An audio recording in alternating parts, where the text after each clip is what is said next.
Let me tell you about a man named Jedediah Stone. Most folks just called him Jed. Jed wasn't the kind of man who needed a lot of things, but the things he did need, he needed badly. And at the top of that list was the 80 acres he owned up in the foothills of the Bitterroot Mountains, right where Montana gets rugged and the air smells like pine needles and cold river water. This wasn't just land to Jed. This was his inheritance. It was where his grandfather had built a tiny, crooked cabin back in the 1940s, and it was where Jed had spent the last 5 years of his own life, hauling lumber, mixing concrete, and sinking every ounce of sweat equity he possessed into building his own proper home. He was building it to last, a timber frame fortress against the world, sitting maybe 100 yards from the boundary line of the national forest. It was a Tuesday morning, mid-September, the kind of perfect day where the sun is sharp, but the shade is already hinting at winter. Jed was up on the roof, hammering down the last row of shingles on the south face. He had the radio playing low, some classic country station out of Missoula, and he was thinking about how good a cold beer was going to taste later. That's when the silence broke. It wasn't the sound of an elk or a logging truck. It was the sound of government. A heavy-duty, dark green SUV, the kind with reinforced bumpers and enough antennae sticking up to pick up alien signals, was rattling up his long, rutted driveway. It pulled to a stop near his dusty pickup. Jed put his hammer down, grabbed the brim of his baseball cap, and walked to the edge of the roof. He wasn't expecting company. He rarely got company unless it was his cousin bringing over a new load of firewood. A woman stepped out of the SUV. She was wearing the official U.S. Forest Service uniform, clean and pressed, not a speck of mud on her boots. She looked younger than Jed, maybe mid-30s, with sharp eyes that seemed to take in the entire property in one quick sweep. She carried herself with the kind of authority that comes from holding a clipboard and knowing you have the law on your side. "Mr. Stone?" she called up, her voice clear and carrying. "That's me," Jed replied, leaning over the gutter. "You lost, Ranger?" She didn't smile. "No, sir. I'm Ranger Peterson, and I'm here on official business regarding this property." Jed climbed down the ladder slowly. He didn't like the sound of that. He knew his boundaries. He knew the zoning laws. He'd fought tooth and nail with the county 5 years ago to get his permits approved. He walked over, wiping sweat from his forehead with the back of his glove. "Well, Ranger Peterson, this is private land," Jed said, gesturing around. "If you're looking for the hiking trail, that's about a quarter-mile north on the federal side." Ranger Peterson held up the clipboard. The paper clipped to it wasn't a standard warning about campfires or off-road vehicles. It looked thick, official, stamped with seals that looked heavy and serious. "Mr. Stone, I understand this is your private property.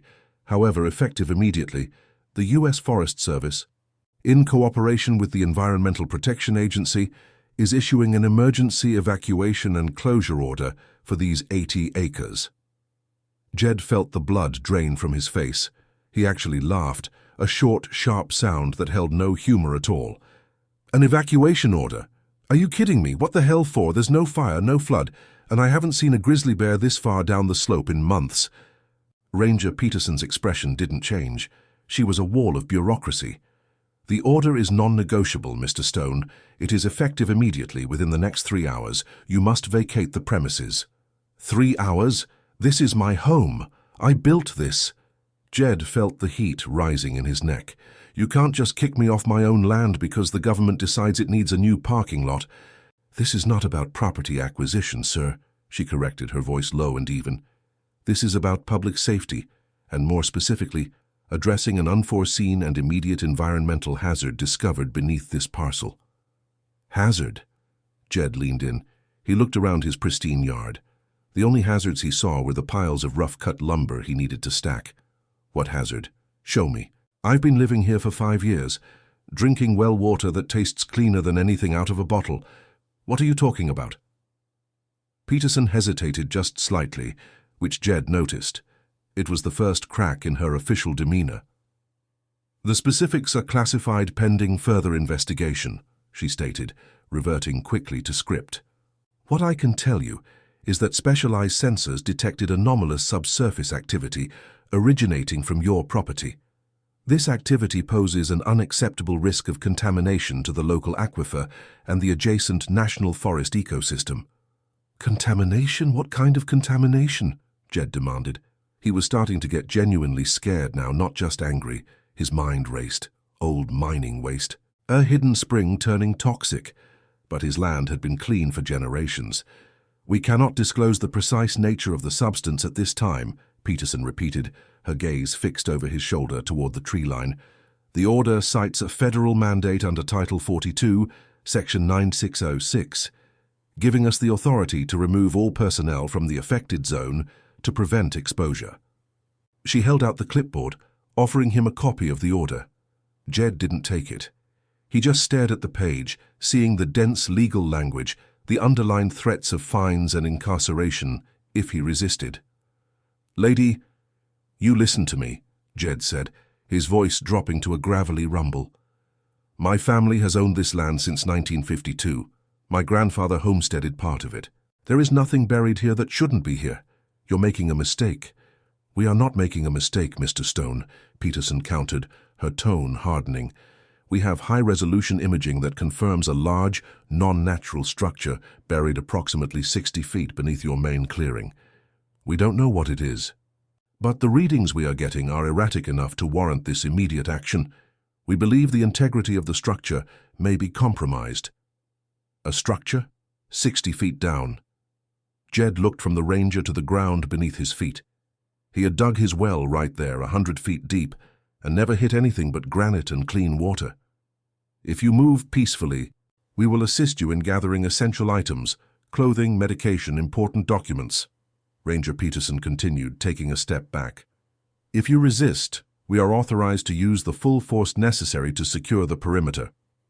As if on cue, Jed heard the faint, distant sound of a diesel engine cutting off down the main road. Then he saw them. 2 more figures in Forest Service green, but they were carrying gear that looked a lot heavier than standard hiking packs. They were setting up barricades where his property met the public easement. This wasn't some minor bureaucratic mix-up. This was a full-scale federal shutdown. "So, what happens to my house?" Jed asked, feeling a cold dread settle in his stomach. He had poured his life into those walls. "The area will be secured and sealed off," Peterson said flatly. "You will be notified when conditions permit your return. You have until 1:00 p.m. to gather what you absolutely need to survive off-site. Your animals must be removed. We cannot risk them carrying contamination out of the zone." Jed felt the urge to fight, to stand his ground with his shotgun and make them drag him off his own dirt. But he looked at Ranger Peterson, saw the cold, efficient determination in her eyes, and knew that resistance would only result in him sitting in a county jail while they bulldozed his life. He was one man against the entire federal government, and they had already decided they owned his ground, 60 feet down or not. He turned and walked toward the partially finished front porch, his boots heavy on the packed earth. "Fine," he muttered, opening the front door. "But you tell whoever's really running this circus that I'm coming back. And when I do, I want answers that aren't printed on a damn government form." Ranger Peterson watched him go, her face still utterly blank. Inside, Jed moved with a terrifying efficiency. He grabbed a duffel bag and started stuffing it with clothes. He went to the kitchen, grabbed his wallet, his grandfather's old pocket knife, and the deed to the property, the one paper that proved this land was his, no matter what Title 42 said. He found his dog Gus, a big shaggy mutt who usually spent the day chasing squirrels, sitting nervously by the wood stove. Gus could sense the tension, his ears twitching at the unfamiliar presence outside. "Come on, boy," Jed whispered, scratching the dog behind the ears. "We're going on an involuntary vacation." As he packed, the silence in the cabin was broken only by the sound of his heavy breathing and the rustle of clothing. He didn't pack photos or sentimental items. He packed survival gear. He threw in his heavy winter coat, a box of rifle ammunition, a couple of flashlights, and his satellite phone. He had a feeling that wherever they were sending him, he wouldn't be able to trust the cell towers. When he emerged 45 minutes later, Gus trotting nervously beside him, Ranger Peterson was waiting by the SUV. She hadn't moved. "That's everything?" she asked. "Everything I can carry," Jed said, hooking Gus's leash to the back of his collar. He opened the door of his old Ford F-150 and helped Gus jump in. He took one last, long look at his half-finished home. The exposed beams, the new cedar siding, the chimney he had painstakingly laid stone by stone. It was perfect. And now it was sealed off, claimed by a secret buried deep beneath his foundation. He got in his truck, started the engine, and backed out slowly. As he drove past Ranger Peterson, she simply nodded and stepped aside. "Where am I supposed to go?" Jed demanded, rolling down the window. "The nearest designated processing center is in Derby," she replied. "You will be interviewed, and temporary housing will be arranged." "I don't need your housing," Jed snapped. "I need my land." He put the truck in gear and drove away down the dusty track, leaving his home, his life, and the massive, unknown structure 60 feet down in the hands of the federal government. He didn't look in his rearview mirror until he was 3 miles down the main county road. When he finally did, he saw nothing but the dense Montana pines and, faintly, the flashing amber lights of heavy machinery already being hauled up his secluded driveway. They weren't wasting any time. They knew exactly what they were looking for, and Jed knew with a sinking certainty that whatever was buried down there, it was a lot more dangerous than just anomalous subsurface activity. It was a secret they had been sitting on for years, and now, for some reason, that secret was coming undone beneath his feet. Jed Stone might have been forced to leave his land, but he wasn't going to leave the mystery behind. Not a chance. He was going to find out what the hell was 60 feet deep in his backyard. That was a promise. Jed drove like a man being chased by a ghost, or maybe something worse. He didn't slow down for the county road curves, gripping the steering wheel so hard his knuckles were white. Gus, sensing the panic, whined softly beside him, resting his head on the center console. He passed the turnoff for Derby without even glancing at it. Temporary housing, interview. He knew what that meant: isolation, bureaucracy, and having his story spun into something manageable for the evening news. They wanted him contained out of the way while they dug up his life. "Not today, sweetheart," he muttered, accelerating the old Ford. "Not a chance." He drove south, then cut east onto a secondary highway that led toward Missoula. His plan wasn't complicated, but it was desperate. He needed information, and he needed it fast. The government had thrown a massive 60-foot-deep secret at him, and he had to verify it before they could sanitize the evidence. He pulled over near a small, dusty gas station about 50 miles outside the closure zone. He wasn't going to risk using his regular cell phone. They were probably tracking his signal already. He reached into his duffel bag and pulled out the satellite phone. It was heavy, reliable, and entirely off-grid. He dialed a number he hadn't used in 5 years, a number belonging to a man named Mike Jensen. Mike had been Jed's best friend since high school, a guy who now ran a respectable, though slightly shady, heavy equipment rental and surveying operation in the valley. Mike was the kind of person who understood that sometimes you needed to look under the hood of what the government was doing. The phone rang 3 times before a gruff voice answered. "Jensen's equipment. What do you need?" "Mike, it's Jed.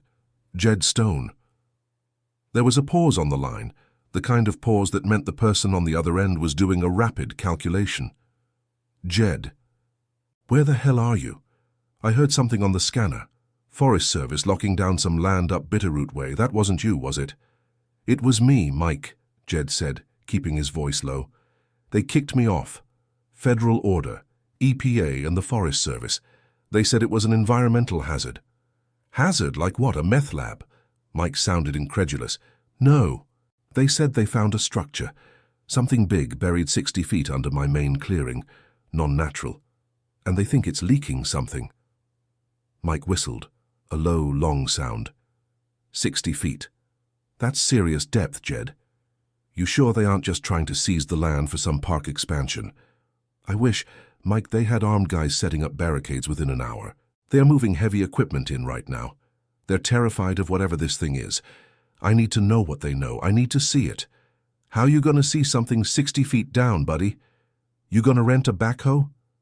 "I need GPR, Jed stated, using the acronym for ground-penetrating radar. High resolution, the kind that can cut through granite and get a clear image down to 100 feet. You got access to anything like that? Mike was silent for a moment. Jed could hear the clatter of machinery in the background on Mike's end. That kind of gear isn't cheap, Jed. We use it for deep foundation work and mapping old utility lines. It costs a fortune to rent and it's sensitive. You want to trespass on federal land with high-tech equipment? I want to trespass on my land. Jed corrected, his voice tight. Mike, this is everything I have. If I wait for the government to tell me what they found, they'll tell me a lie. I need 5 hours, maybe less. I need to get in, scan the area they mentioned, and get out. Mike sighed heavily. You're crazy, Jed, absolutely nuts, but they did kick you off your own place, that ain't right. Can you do it? I know a guy who subcontracts for the utility companies. He's got a rig that'll do what you need. It looks like a glorified lawnmower with a monitor attached. I can borrow it, test it, tonight. But you gotta meet me at my place near Lolo after dark, and you gotta promise me if we see anything glowing green, we run. Deal, Jed said, relief washing over him, quickly replaced by renewed tension. Tonight, after midnight. Jed hung up the satellite phone and felt a flicker of hope. He wasn't entirely alone. He spent the rest of the afternoon driving the back roads, making sure he wasn't followed. He stopped only once at a remote feed store to buy a couple of bags of dry food and water for Gus. He kept the dog close, talking to him constantly, trying to burn off some of the anxiety building in his chest. As dusk settled, painting the western Montana sky in shades of bruised purple and orange, Jed pulled into Mike's sprawling, disorganized yard outside Lolo.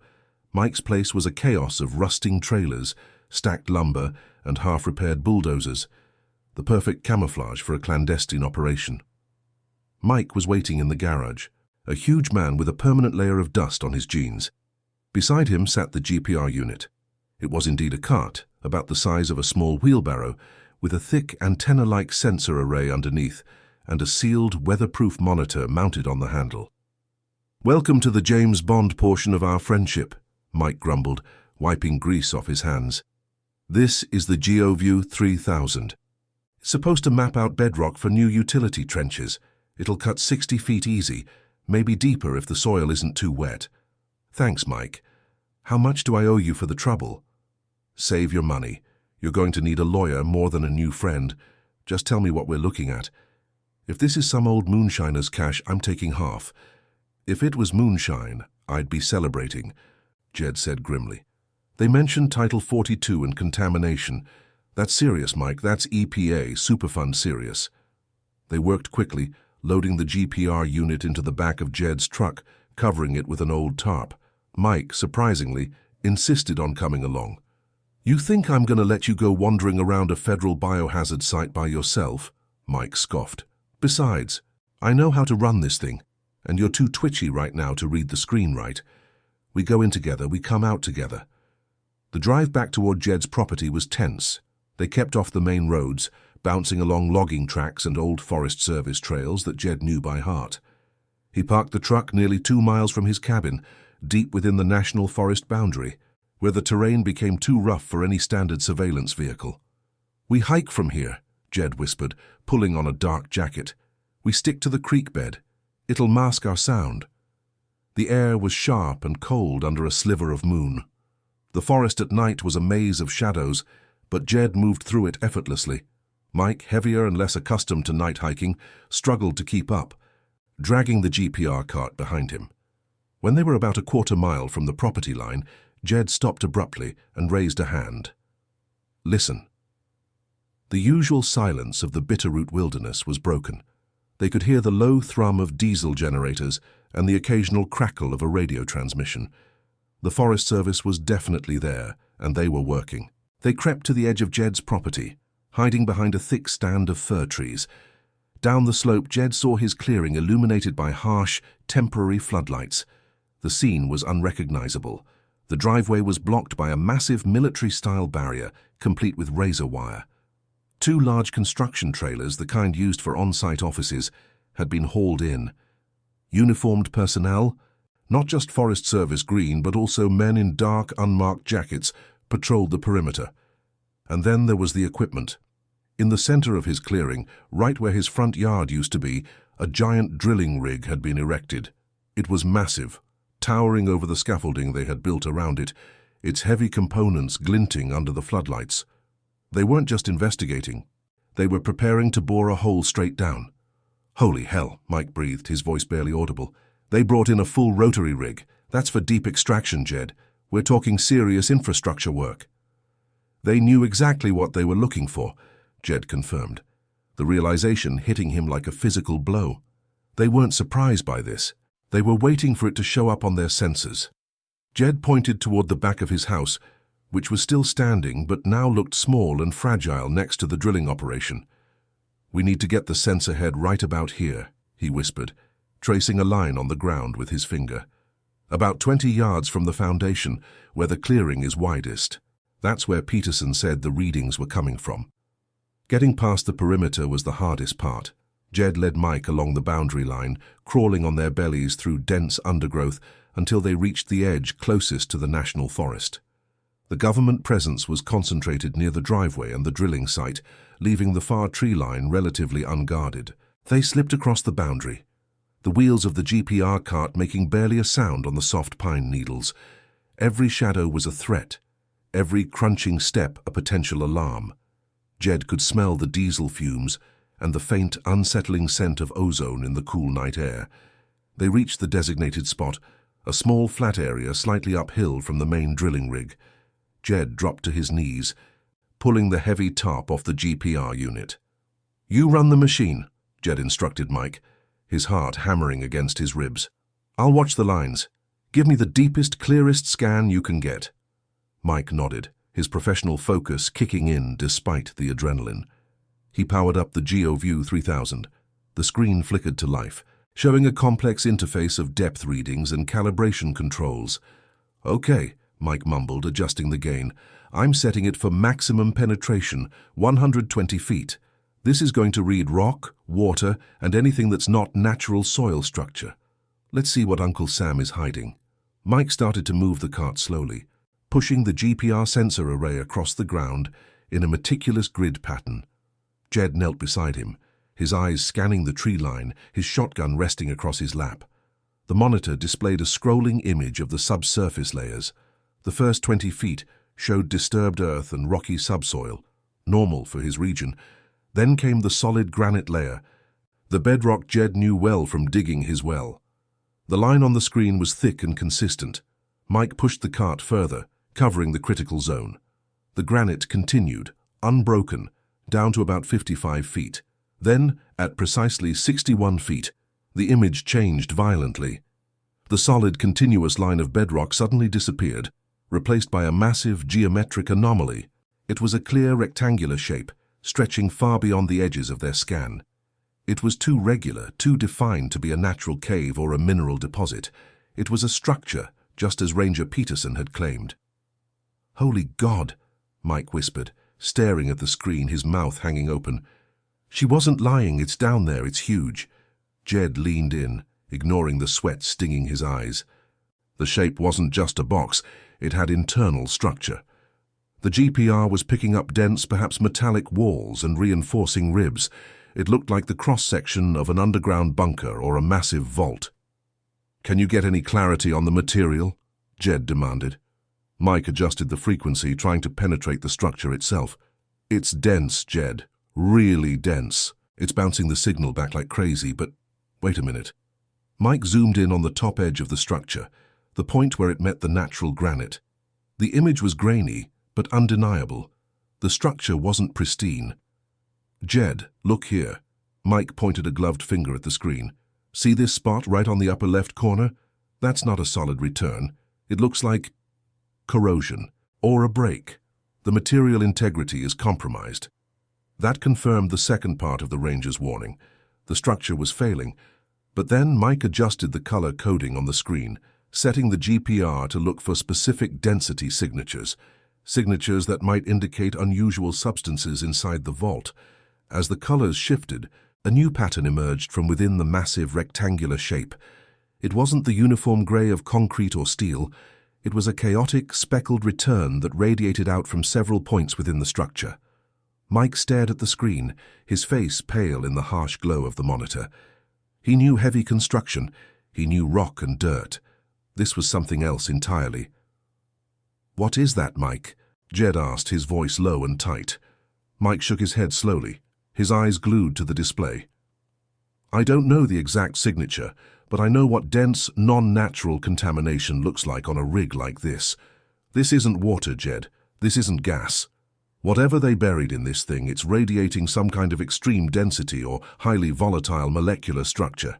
It's hot, Jed. Not in temperature, in energy." He quickly saved the scan data onto a small ruggedized memory card, his hands shaking slightly. "We need to go," Mike urged, glancing nervously toward the floodlights 50 yards away. "We've got the proof. We know they're digging because this thing is cracking open." Jed didn't move immediately. He looked at the spot on the ground where the GPR sensor had just passed. 60 feet beneath his boots, beneath the home he had built with his own hands, sat a gigantic, leaking secret that the federal government was desperately trying to contain. "One more thing," Jed whispered. He reached into his pocket and pulled out a small, specialized Geiger counter he had packed, a relic from his grandfather's paranoia during the Cold War. He turned it on. The digital display immediately began ticking softly, then rapidly. The numbers jumped, accelerating from background radiation levels to a warning zone in less than 2 seconds. Click, click, click, click, click, click, click. The counter was screaming. "Mike, look!" Jed held the counter up. The readout flashed a stark warning. The radiation wasn't coming from the surface. It was faint, but it was there, bleeding up through 60 feet of granite. "That's not normal background, Jed," Mike said, pulling back quickly. "That's not even close to normal." "No," Jed confirmed, turning off the counter and shoving it back in his jacket. "That's why they kicked me out. That's why they brought in the EPA and Title 42. It's not just a structure, Mike, it's a tomb." Mike grabbed the handle of the GPR cart. "Let's move now, before they see us." They moved with renewed urgency, scrambling back toward the tree line. Just as they reached the edge of the woods, a heavy truck engine roared to life near the drilling rig. A spotlight swung toward the forest, bathing the clearing in blinding white light. "They saw something," Mike hissed. "They're just checking the perimeter," Jed countered, though his voice lacked conviction. They plunged back into the dark woods, dragging the precious GPR cart and the memory card that held the truth about Jed Stone's land. They hiked for nearly an hour, pushing hard, until they reached the safety of Jed's parked pickup. As they drove away, heading north into the anonymity of the Montana night, Mike looked at the memory card in his hand. "We have to figure out what this thing is, Jed," Mike said, his voice still shaky. "A structure that deep, built that dense and leaking radiation? This isn't some forgotten oil tank. This is military grade. What the hell did they bury on your grandpa's land?" Jed drove in silence. The image of the massive underground box seared into his mind. He pulled out the satellite phone again, this time calling a number he rarely used, a contact he had made years ago while researching the history of his land for zoning permits. A retired history professor at the University of Montana, Dr. Alan Reed, who specialized in Cold War-era infrastructure in the Mountain West. "Dr. Reed," Jed said when the man answered, his voice rough with exhaustion. "It's Jed Stone. I'm sorry to call so late, but I need some history, and I need it right now.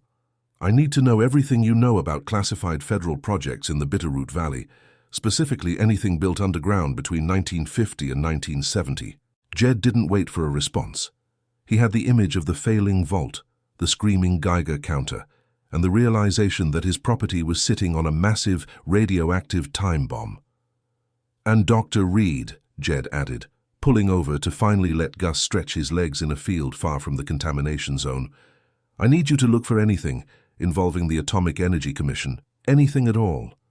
Jed drove in silence, the image of the massive underground box seared into his mind. He pulled out the satellite phone again, this time calling a number he rarely used, a contact he had made years ago while researching the history of his land for zoning permits. A retired history professor at the University of Montana, Dr. Alan Reed, who specialized in Cold War-era infrastructure in the Mountain West. "Dr. Reed," Jed said when the man answered, his voice rough with exhaustion. "It's Jed Stone. I'm sorry to call so late, but I need some history, and I need it right now. I need to know everything you know about classified federal projects in the Bitterroot Valley, specifically anything built underground between 1950 and 1970. Jed didn't wait for a response. He had the image of the failing vault, the screaming Geiger counter, and the realization that his property was sitting on a massive, radioactive time bomb.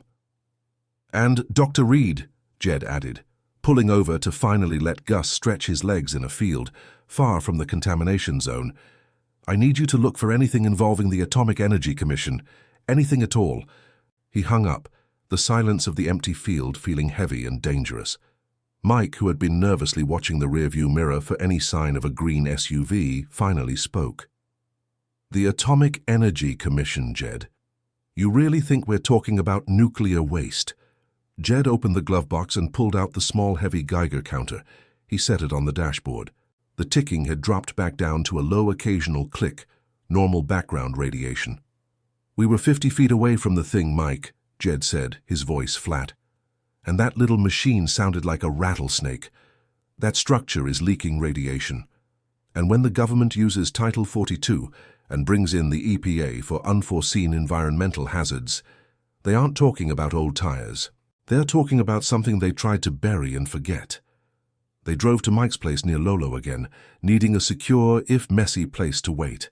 Mike pulled the GPR unit out of the truck and immediately plugged the memory card into his laptop, projecting the images onto a dusty workshop screen. The image of the vault was unmistakable. It was a perfect, reinforced rectangle, sitting 61 feet down, completely encased in the granite bedrock. "Look at the scale," Mike murmured, zooming in. "Based on the depth and the angle of the sensor return, this thing is at least 40 feet wide and maybe 60 or 70 feet long. It's not a shed. It's a dedicated, engineered structure." They spent the next few hours dissecting the images, but the conclusion was always the same. This was not a mistake. It was an intentional, massive construction project designed to hide something dangerous deep underground. As the sun rose, burning off the cold morning mist, the satellite phone buzzed. It was Dr. Alan Reed. Jed snatched the phone. "Professor, what did you find?" Dr. Reed didn't sound like the calm, academic historian Jed remembered. He sounded strained, maybe even a little frightened. "Mr. Stone, I need you to listen carefully, and I need you to promise me that what I tell you does not leave this conversation unless you are absolutely certain of the risk." "I am certain of the risk, Professor. It's buried under my house and it's leaking." There was a long exhale on the other end. "All right. The AEC. You were right to ask about them. The history is murky, but I found a non-declassified internal memo from 1965 referencing a program codenamed Project Sundown. It was a short-lived, deeply clandestine operation. The official story at the time was that the AEC was doing geological stability studies in the Mountain West, looking for future missile silo sites, things like that. What was the real story? Jed pushed. In the early 60s, the government had a problem.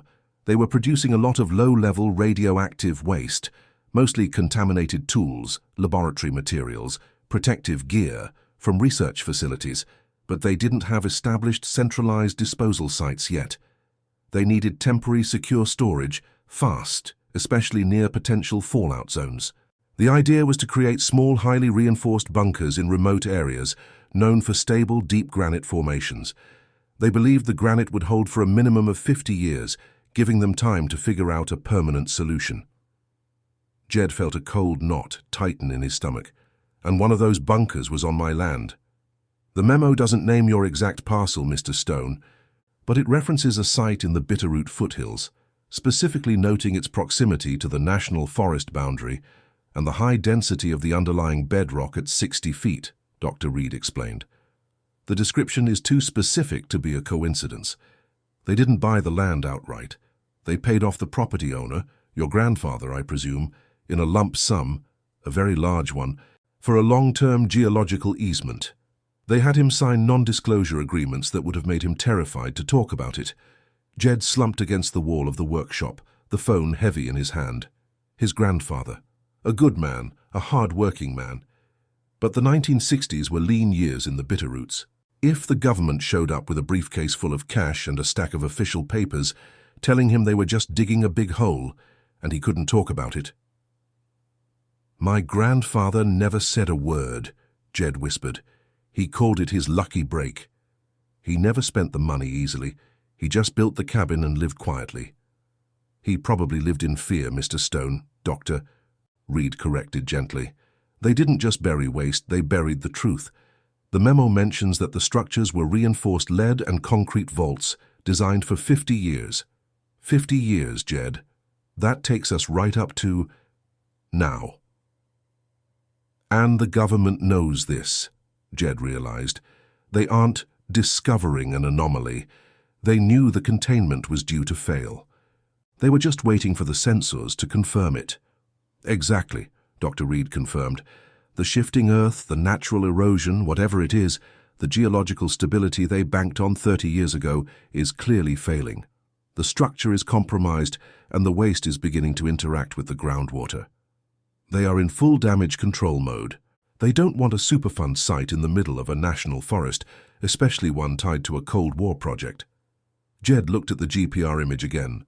The corrosion, the internal chaos, the screaming Geiger counter. It all made horrifying sense.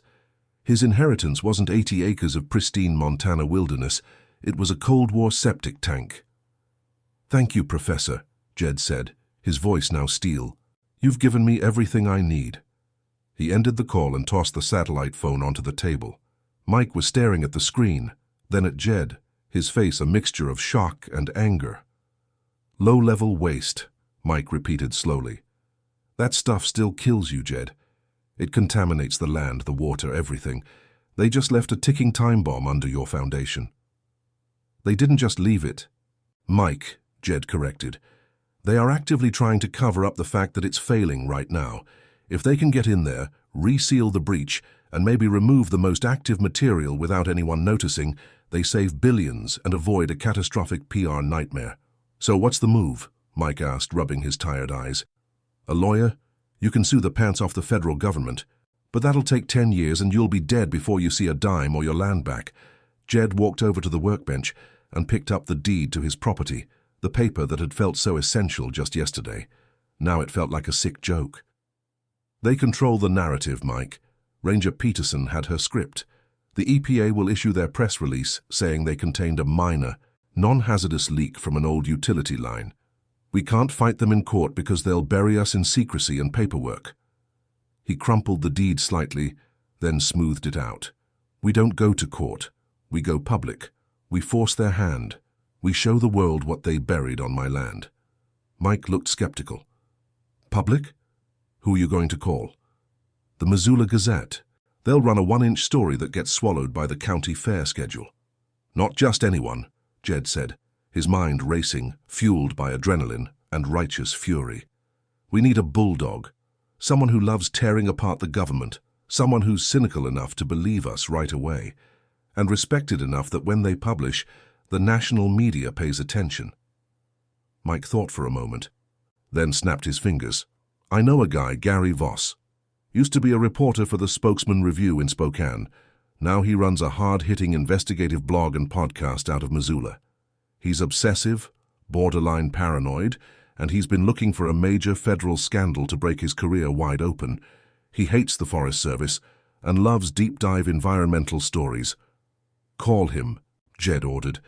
"Tell him we have proof of a massive federal cover-up involving high-grade Cold War secrets and imminent nuclear contamination in the Bitterroot Valley.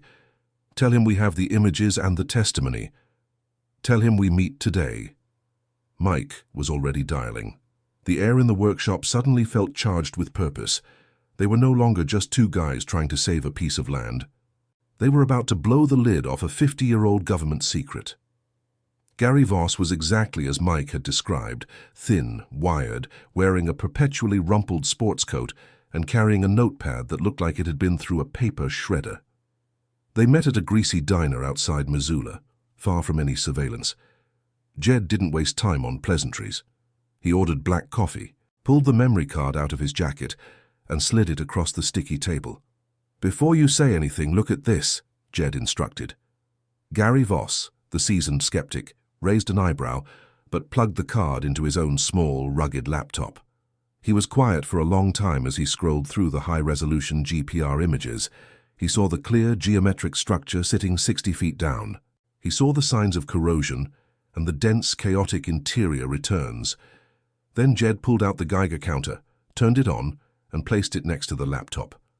He pushed the GPR cart data aside and instead placed a small, dark rock sample he had chipped off the ground near the drilling rig before they left. It was barely the size of a golf ball. The Geiger counter immediately began its frantic, insistent clicking, the digital readout spiking well above background levels. Gary Voss froze. He looked from the rock to the screaming counter to Jed Stone's determined, exhausted face. "What? What is this rock?" Gary finally managed, his voice dropping low. "I chipped it off the ground near the center of the operation," Jed explained. "It's granite, but it's contaminated. It's sitting directly above the structure they buried there in the 1960s. That structure is a reinforced vault for low-level atomic energy commission waste." Jed quickly detailed the encounter with Ranger Peterson, the emergency evacuation order, the drilling rig, and the conversation with Dr. Reed. He laid out the timeline. The vault was built for 50 years, and 50 years are up. Gary Voss took a shaky breath, running a hand through his thinning hair.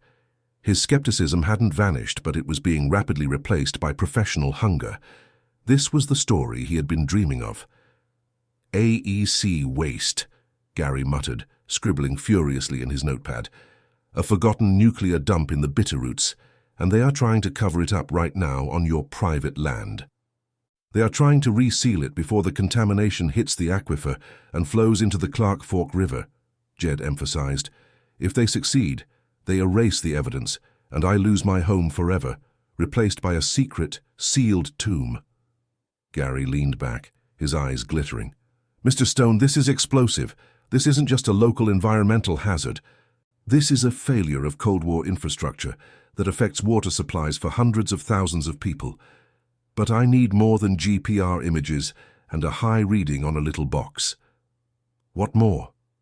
"I need to know what they are doing right now," Gary said, tapping his pen on the table. "I need proof of the cover-up.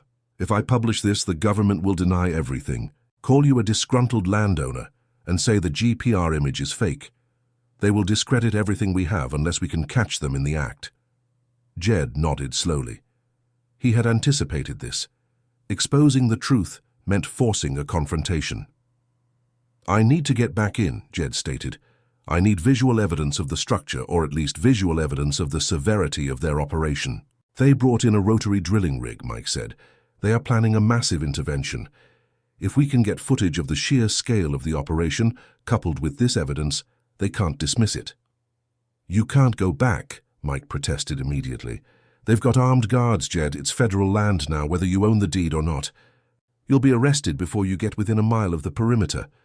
"I know the land better than any of their hired contractors," Jed countered, his resolve hardening. "The national forest boundary is huge. There are dozens of ways in. They've focused their defense on the main access points." Gary Voss stared at Jed, recognizing the look of absolute commitment in the man's eyes. "If you go back, I go with you. I have a professional camera set up, night vision lenses, and a drone. We need aerial footage of that drilling rig and those personnel. We need to document the scale of the operation."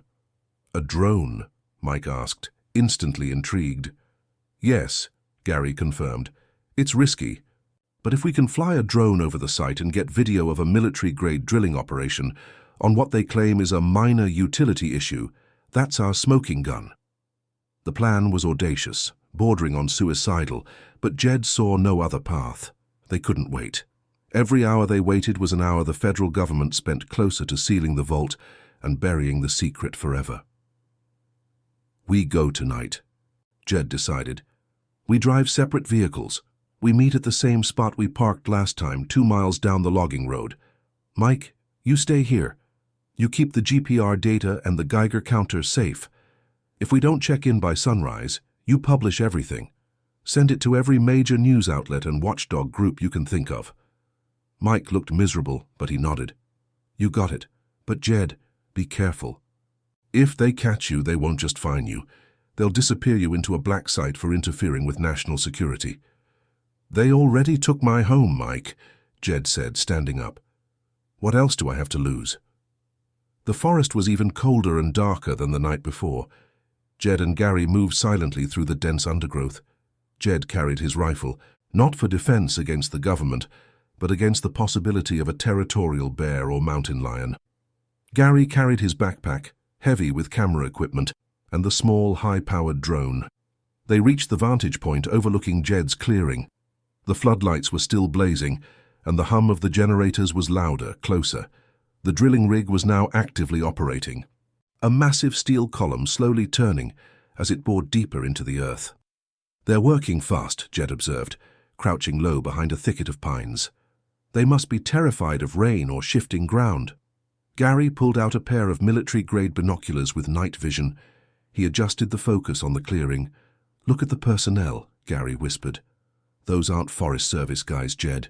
The ones in the dark jackets? They look like private security or maybe some kind of federal tactical unit. They're carrying automatic weapons. Jed took the binoculars. Gary was right. The men patrolling the perimeter of the drilling site were armed and highly disciplined. This wasn't a cleanup operation. It was a security detail for a crisis. All right, Jed said, handing the binoculars back. The drone. We get it up, get the footage of the rig, the guards, and then we get out. We fly it high enough that they won't hear it until it's right over the target. Gary carefully assembled the drone, attaching the specialized night vision camera. He set the controls and gave Jed a grim look. If they see this, they will shoot it down, and they will know exactly where it came from, Gary warned. Do it, Jed insisted. Gary launched the drone. It zipped upward. A faint, high-pitched whine quickly lost in the noise of the generators. Gary watched the video feed on a small monitor, navigating the drone over the towering drilling rig. The video was clear. The massive rig, the high-security trailers, the men with rifles. Gary captured sweeping shots, emphasizing the enormous scale of the operation compared to Jed's small, quiet cabin sitting nearby. We've got the evidence, Gary whispered excitedly. This is phenomenal. This proves they are hiding something huge. As Gary prepared to pull the drone back, a sudden blinding flash of light erupted from the center of the drilling platform. An alarm began to wail, a piercing, mechanical shriek that cut through the night. What the hell was that? Jed yelled, grabbing his rifle. Gary stared at his monitor, his face white. They hit something. They breached the vault. On the drone feed, chaos erupted. Workers scattered from the drilling platform. The tactical security team immediately converged on the rig, shouting into their radios. The drone, hovering directly above the breach, captured the horrific visual. A plume of thick, noxious-looking vapor, tinged an unsettling, faint yellow-green, was boiling up from the borehole. It wasn't smoke or steam. It was the contamination, escaping the vault and interacting with the air. Get the footage, Jed urged. Get the shot of the leak. Gary focused the camera on the plume. He captured the guards scrambling to don gas masks and chemical suits. The panic was palpable, even through the tiny screen. Just as Gary was about to execute the retreat sequence, a bright, powerful searchlight mounted on the drilling platform swung up, locking onto the drone. Crack! A sharp report echoed through the clearing. A security guard had fired a rifle. The drone immediately tumbled out of the sky, its video feed cutting out with a sharp static burst. They got it! Gary gasped, shoving the shattered monitor into his bag. We have to run, Jed, right now. Wait, Jed said, his eyes glued to the chaos in the clearing. The security team wasn't chasing them yet. They were busy dealing with the contamination leak. Jed saw two men in full hazmat gear rushing toward the borehole, carrying massive, specialized containment equipment. The breach was serious. We have the evidence we need, Jed confirmed, pulling Gary by the sleeve. We move. Now. They plunged back into the dark woods, the blaring alarm and the frantic shouts of the security guards fading slowly behind them. They had risked everything, and they had succeeded. They had the video proof of the federal government's 50-year-old secret, caught exactly at the moment it catastrophically failed. As they hiked toward the truck, the only sound louder than their pounding hearts was the distant, insistent wailing of the contamination alarm, confirming that the secret buried 60 feet down was now violently coming to the surface. Jed Stone had the truth, and now he was going to make sure the world heard it. They ran. The sound of the contamination alarm chased them through the dark pines, a frantic mechanical siren screaming failure into the quiet Montana night. Jed and Gary didn't speak. They just pushed, moving with the desperate energy of men who knew they had just stolen the most dangerous secret the federal government was trying to keep. They didn't slow down until they were a full mile from the clearing, deep enough into the national forest that the smell of pine finally overpowered the faint metallic scent of ozone and diesel fuel. Jed collapsed against a tree trunk, catching his breath, the rifle hanging heavy in his hand. "Did you get it?" Jed gasped, wiping sweat and pine needles from his face. Gary Voss, equally winded, fumbled with the laptop bag. "The drone is gone, shot down, but the camera records internally, right up to the moment of impact. We had a solid 30 seconds of the breach, the yellow plume, the hazmat suits, the whole damn thing." He pulled out the camera's memory card, a tiny chip holding 50 years of lies. He slipped it into a sealed, waterproof case, clutching it like it was gold. "That," Gary whispered, his eyes wide with adrenaline, "is the biggest story I will ever break." They hiked the rest of the way in silence, the weight of their stolen knowledge pressing down on them. They were no longer just a landowner and a journalist.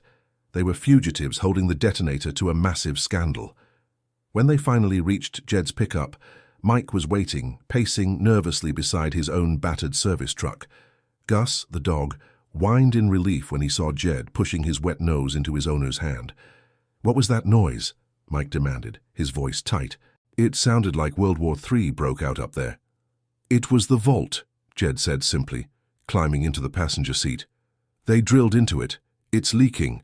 We got the video." They drove immediately back to Mike's workshop near Lolo.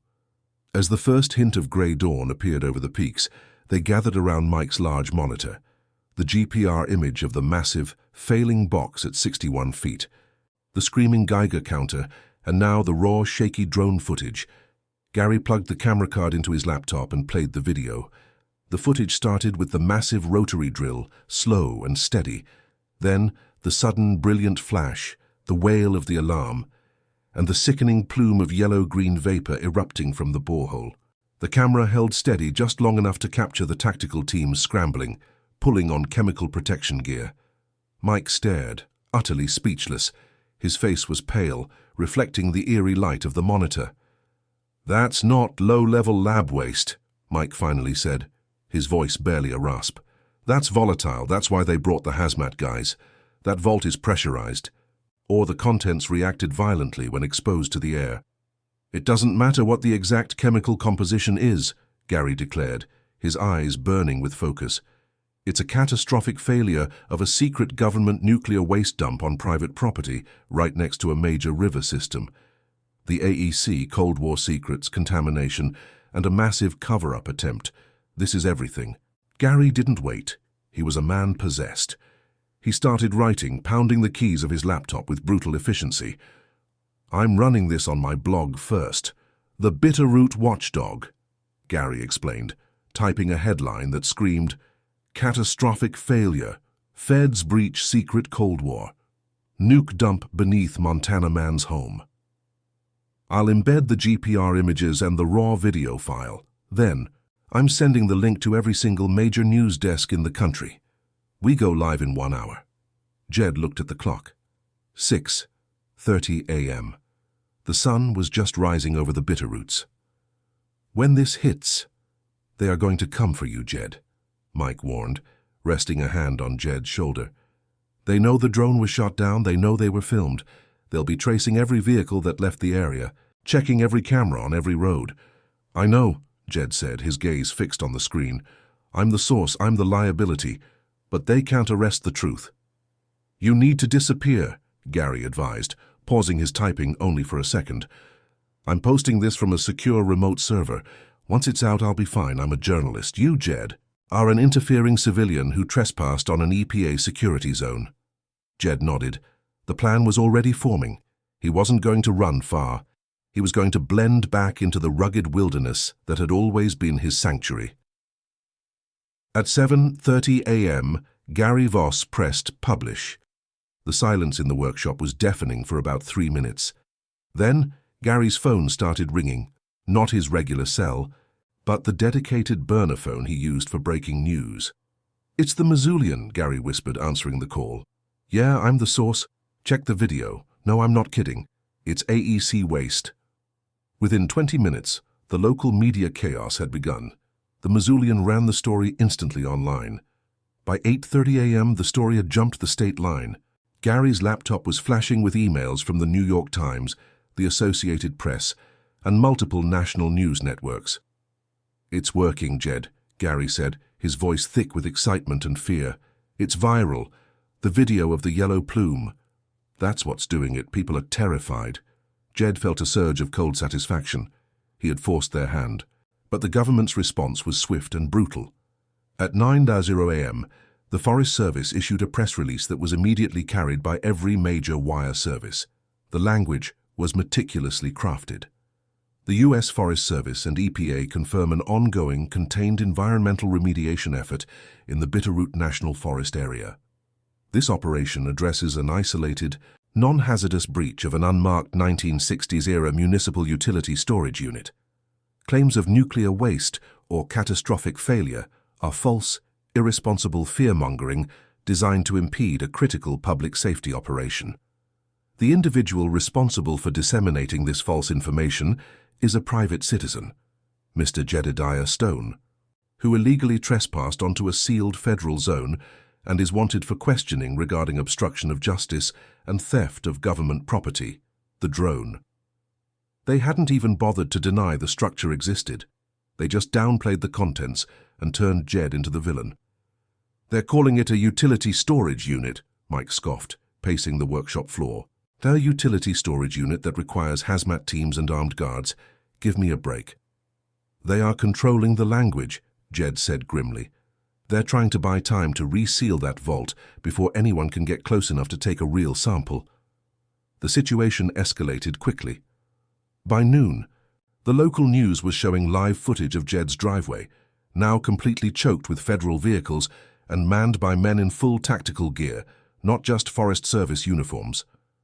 Ranger Peterson was giving a brief, stone-faced press conference, repeating the official line about the non-hazardous utility unit. Jed knew he couldn't stay in Lolo. They would track Mike quickly. "I need to go," Jed announced, standing up. He grabbed his duffel bag and his rifle. "Gary, you keep pushing the story. Keep the video front and center. Mike, you keep the GPR data safe. If anything happens to me, you send copies to every person you know." "Where are you going?" Mike asked, worried. "Into the woods," Jed replied, adjusting his pack. "They're looking for me on the roads and in the towns. They won't look for me where I belong." Jed drove his old Ford F-150 north, away from the valley, heading for the highest, most remote logging trails he knew, places where he could disappear completely, using his tracking skills and the satellite phone only sparingly.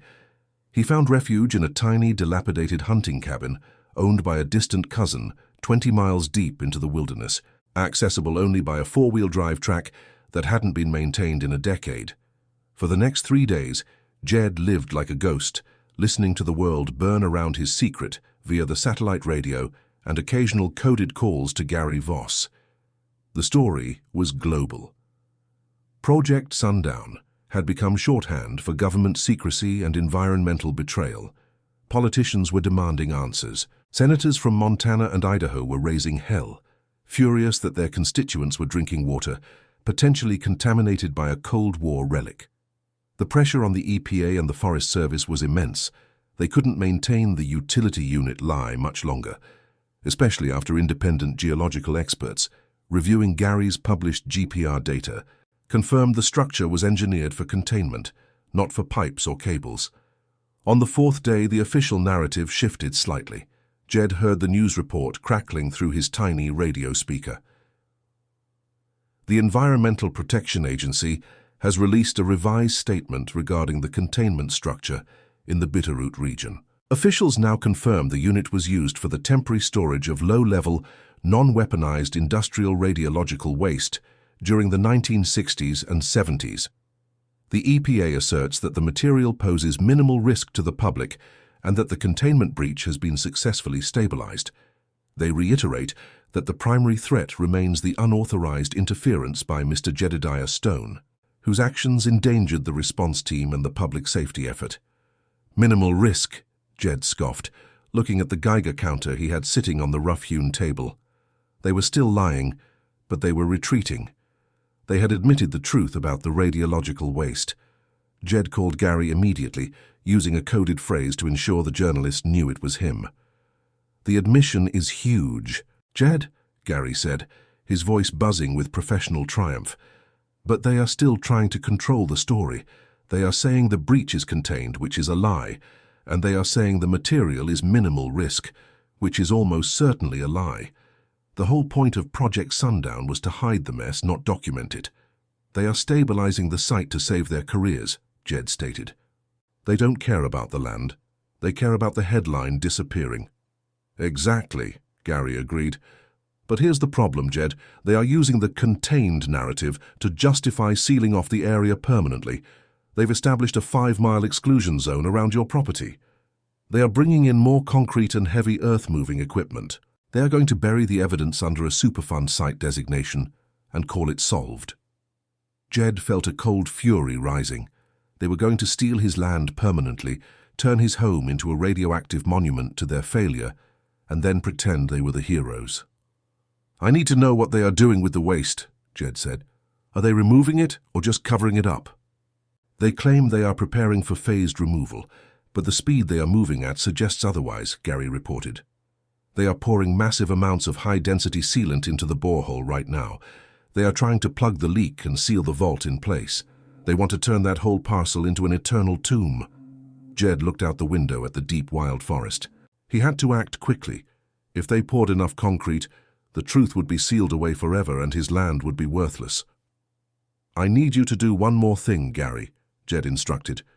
"I need you to find me the original blueprints for Project Sundown containment vaults, specifically the schematics for the access point and the ventilation shafts." Gary hesitated. "Jed, those are classified. I barely found the internal memo." "Try harder," Jed urged. "If those vaults were designed to be sealed for 50 years, they had to have an inspection or ventilation point. They didn't just bury it and walk away. They left a way back in."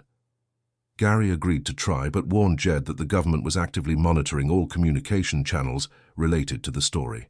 Jed spent the next 24 hours preparing. He wasn't going back to the site to film. He was going back to interfere. He was going to expose the depth of their cover-up before they could seal the lid. He packed explosives, small, localized charges designed for clearing rock and stubborn stumps, not blowing up buildings. He had learned how to use them safely from his grandfather, back when they were clearing land for the foundation of his home. Now they would serve a different purpose. He strapped the rifle across his back, pulled on heavy gloves, and looked at Gus, who was watching him with wide, concerned eyes. "You stay here, boy," Jed commanded softly, rubbing the dog's head. "This is just for me." He left the cabin before dawn, moving quickly and efficiently back toward his property, navigating the trails that were now patrolled by federal agents. Jed approached the exclusion zone from the north, high up the ridge, where the terrain was steepest and most challenging. He used the noise of the ongoing construction, the constant rumbling of heavy machinery, to mask his movements. He finally reached a high bluff overlooking the entire operation. The scene was even more intense than the night he and Gary had filmed the breach. The clearing was now a miniature fortress. Barbed wire fences crisscrossed the property. The drilling rig was gone, replaced by massive concrete mixers and specialized pumping equipment. The hazmat teams were still active, but the immediate crisis seemed to have passed. They were in the process of sealing the vault. Jed counted at least a dozen armed guards patrolling the perimeter. He saw Ranger Peterson, still looking crisp and official, supervising the operation from a command trailer. Jed knew he couldn't get close to the center of the operation without being spotted. He needed a distraction, and he needed a target that would prove they were actively burying the truth, not removing the waste. His satellite phone buzzed. It was Gary. "I found something," Gary whispered, the connection faint. "It's a heavily redacted addendum to Project Sundown, the vault access point. They didn't bury it completely. They left a vertical inspection shaft, designed to be accessed only by penetrating the bedrock from the surface. It's disguised as a shallow wellhead, about 50 feet west of the main structure. A wellhead, Jed muttered, remembering the old abandoned well casing his grandfather had mentioned once, long ago. He had always assumed it was a failed water well. If you can get to that wellhead, Gary continued, you might be able to find the access seal. It's designed to be a temporary entry point for monitoring. If you can open it, you can prove they are sealing the waste in place, and you might get a sample of what's inside. I see it, Jed said, spotting a small, rusty metal cap barely visible 50 yards from the main excavation site, tucked behind a pile of lumber. It was exactly where his grandfather had described the old casing. Jed, listen to me, Gary urged, his voice frantic. If you open that seal, the contamination alarm will go off again. They will be on you instantly. The only reason they haven't found you is because you've been silent. If you activate that alarm, you are signing your arrest warrant. I know, Jed whispered, clicking the phone off. He began his descent toward the property, choosing a path that brought him out right behind the unfinished walls of his own house. The house, which had been his pride, now served as perfect cover. He moved silently, hugging the shadows of the timber frame. He could hear the thrum of the concrete pumps and the low, muffled conversations of the guards. He reached the back corner of the house and peered around. The old well casing was barely visible, just a rusty circle of steel sticking out of the ground, completely ignored by the security detail, who were focused entirely on the massive concrete pumping operation. Jed pulled out his small explosives kit. He wasn't going to blow up the vault, but he was going to create a diversion. He crept to the far edge of the clearing, near the dense cluster of pines where the Forest Service had set up their initial observation post. He quickly set 3 small charges, timed to detonate 10 seconds apart. They were designed to sound like heavy equipment failure, a burst of noise and smoke, but nothing dangerous. He retreated back to the cover of his home, holding his breath, watching the clock on his wrist. T-0. The first charge went off with a sharp, concussive crump. The sound was instantly amplified by the surrounding granite and pine trees. Smoke billowed from the tree line. The guards immediately reacted, spinning toward the sound, shouting into their radios. Crump! The second charge detonated. Ranger Peterson's voice cut through the commotion, shrill and authoritative. Security Team Delta, move to the north perimeter. Possible intruder or equipment sabotage. The majority of the tactical team sprinted toward the plumes of smoke. This was his chance. Jed bolted from the cover of his house, running low and fast toward the rusty wellhead. He reached it in 3 seconds, dropping to his knees. The wellhead was capped with a heavy steel plate bolted down. Jed pulled a specialized wrench from his pack. The bolts were rusted solid. Crump. The final charge went off. He heard shouts, the guards realizing the explosions were just a distraction. Check the site, check the wellhead, someone yelled, their voice muffled by distance and the rising panic. Jed strained, putting all his weight onto the wrench. The rusty metal groaned, then the first bolt snapped free. He worked frantically, sweat pouring into his eyes. He heard heavy boots pounding the earth behind the concrete mixers. They were coming back. He got the final bolt off and grabbed the heavy steel plate. He wrenched it free, exposing a dark, narrow shaft descending into the bedrock. It wasn't a water well. It was exactly as the schematics described, a sealed inspection shaft leading directly to the top of the vault. He had maybe 30 seconds before the guards reached him. Jed reached into his pack and pulled out a small, specialized sampling tool, a long telescoping rod with a camera and a collection vial on the end. He deployed the rod and plunged it down the dark shaft. The rod descended 60 feet, exactly to the level of the vault. The camera view, displayed on a tiny screen on the handle, showed a heavy, lead-lined access hatch. Jed maneuvered the collection tool toward a small, clearly visible crack in the seal of the hatch, the point where the contamination was likely escaping. Just as the sampling vial was filling with a thick, viscous sludge, the first guard rounded the corner of the concrete mixer. "Freeze, federal agent, get on the ground." Jed ignored the order. He retracted the sampling tool instantly, pulling the rod up the shaft as fast as he could. The guard raised his rifle. Jed pulled the rod free, the vial secured. He didn't even try to replace the steel plate. He turned, the priceless sample clutched in his hand. and ran toward the deepest part of the forest, directly toward the ridge line. The sound of the rifle firing was deafening. The bullet whizzed past his ear, hitting the granite beside him with a sharp ping. But then, a sound even louder than the gunshot erupted from the open wellhead. The contamination alarm, triggered by the sudden exposure of the internal shaft, went off again. But this time, it was different. It wasn't just a piercing wail, it was accompanied by a deep, shuddering roar from beneath the earth. The ground around the wellhead began to crack. The concrete pumps stopped instantly. The guards froze, staring in terror at the wellhead. Jed didn't stop running, but he glanced back. He saw the crack widening, a surge of that familiar yellow-green vapor erupting from the open shaft. But this time, it was escaping with force, a pressurized vent of pure contamination. He heard Ranger Peterson screaming into her radio. "Evacuate! Evacuate the site! The seal is compromised." Jed had done more than just steal a sample. He had unintentionally destabilized the entire sealing operation. By opening the inspection shaft, he had given the pressurized contamination a new, violent avenue of escape. He scrambled up the ridge, the sounds of chaos and the blaring alarm fading behind him. He knew they wouldn't follow him immediately. They were too busy trying to prevent a total disaster. He reached the safety of the upper ridgeline and collapsed, panting. He looked down at the clearing one last time. The federal operation was in full retreat, pulling back from the violently venting wellhead. He held the sampling vial up to the faint light. Inside, the viscous, dark green fluid sloshed, the actual, undeniable content of the Cold War vault. This wasn't just proof of a cover-up. It was physical evidence of the contamination they had tried to call minimal risk. Jed pulled out the satellite phone for one final, crucial call to Gary Voss. "Gary," Jed gasped, still out of breath, "I have the sample. The vault is venting violently. They're evacuating the site.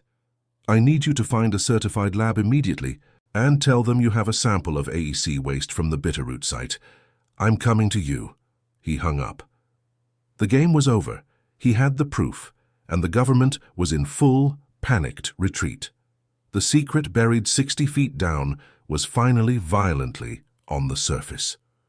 Now Jed just had to survive the trip to the lab and ensure that the sample was analyzed before the federal agents caught him. The frantic mechanical scream of the contamination alarm was still echoing in Jed's ears as he scrambled up the steepest part of the ridge, the glass vial containing the dark green sludge clutched tight in his hand. He didn't dare look back again. He knew what kind of chaos he had unleashed down there. He had traded his immediate safety for undeniable evidence. He ran until his lungs burned and his muscles screamed, putting distance between himself and the federal security zone. When he finally stopped, deep in a ravine where the thick pines muffled all sound, he pulled out the satellite phone. "Gary, I have it. I opened the inspection shaft. The whole site is venting. They're in full panic mode." "I saw the flare-up on the thermal imaging." Gary's voice crackled, tense but exhilarated. "The government is already issuing a second statement. They're calling it a minor pressure release during stabilization. They're still lying, Jed. We need that lab result right now." "I'm moving fast, but they'll be tracing every vehicle that left the perimeter. They'll expect me to go to Missoula or Mike's place." "Don't." "I've arranged a meeting point much further east, a small independent lab near Bozeman that specializes in hazardous materials. They're discreet. I'll meet you there at 10:00 p.m. tonight. Don't use the main roads. Go high and slow." Jed agreed, his mind already calculating the routes. He was driving a 5-hour journey, mostly on dirt tracks, while being hunted by the entire federal apparatus. He drove for hours, relying on the old Ford's ruggedness and his deep knowledge of the Montana backcountry. He avoided towns, refueled from jerry cans he had stashed months ago, and kept the Geiger counter running on the dashboard. It was silent now, but the memory of its frantic clicking near the wellhead was enough to keep him moving. As dusk settled, painting the peaks in shades of deep indigo, Jed finally pulled into the parking lot of a dilapidated corrugated steel building near Bozeman, the lab Mike had set up through his contacts. Gary Voss was already there, leaning against a rented sedan, looking pale and utterly exhausted, but with the fire of a man about to win the lottery of journalism. Jed didn't even say hello. He walked straight up to Gary, opened his hand and presented the small sealed vial. "This is it," Jed said, his voice rough. "The truth 60 feet down." Gary took the vial, treating it like a fragile bomb. "Let's go. The technician is waiting. He knows we can't be here long." Inside, the lab was sterile and brightly lit, a stark contrast to the dust and grime of Jed's life over the past few days. A technician in a full white suit, wearing thick glasses, took the vial. Jed and Gary watched through a glass partition as the man carefully processed the sludge. The next hour was agony. Jed sat in a plastic chair, Gus resting his head on Jed's knee, both of them listening to the hum of the ventilation system. Outside, the headlights of passing cars made Jed jump every time. Finally, the technician emerged, pulling off his gloves. He looked at Gary, then at Jed, his expression grim. "The analysis is complete," the technician said quietly.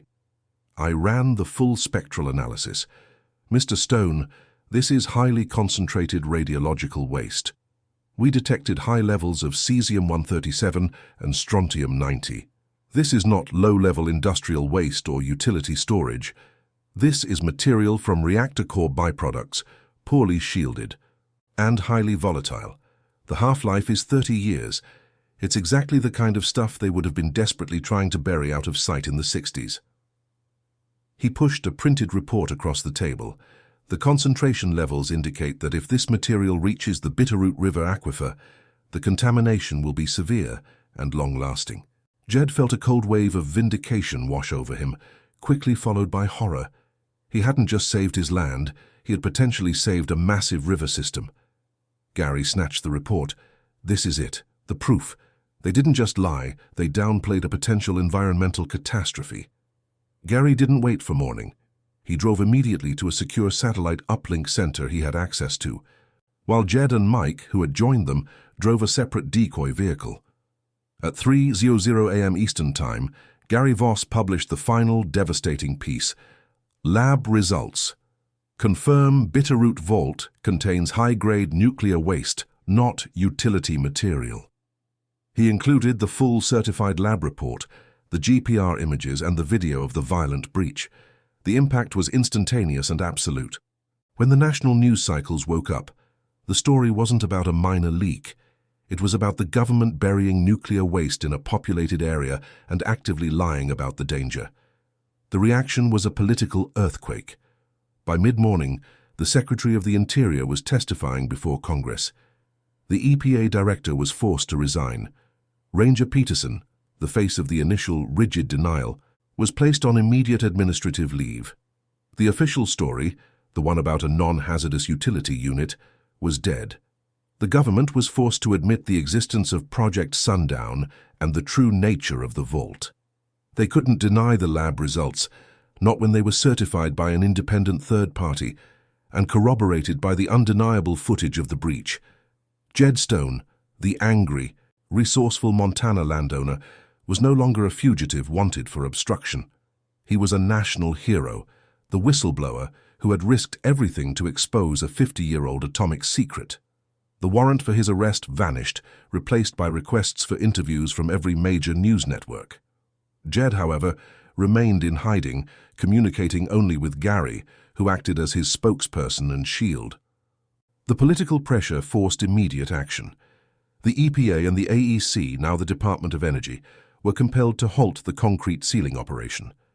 Instead, they announced a massive, multi-year plan for full remediation and waste removal, a process that would cost billions and permanently change the area. 6 months later, the dust had settled, both literally and figuratively.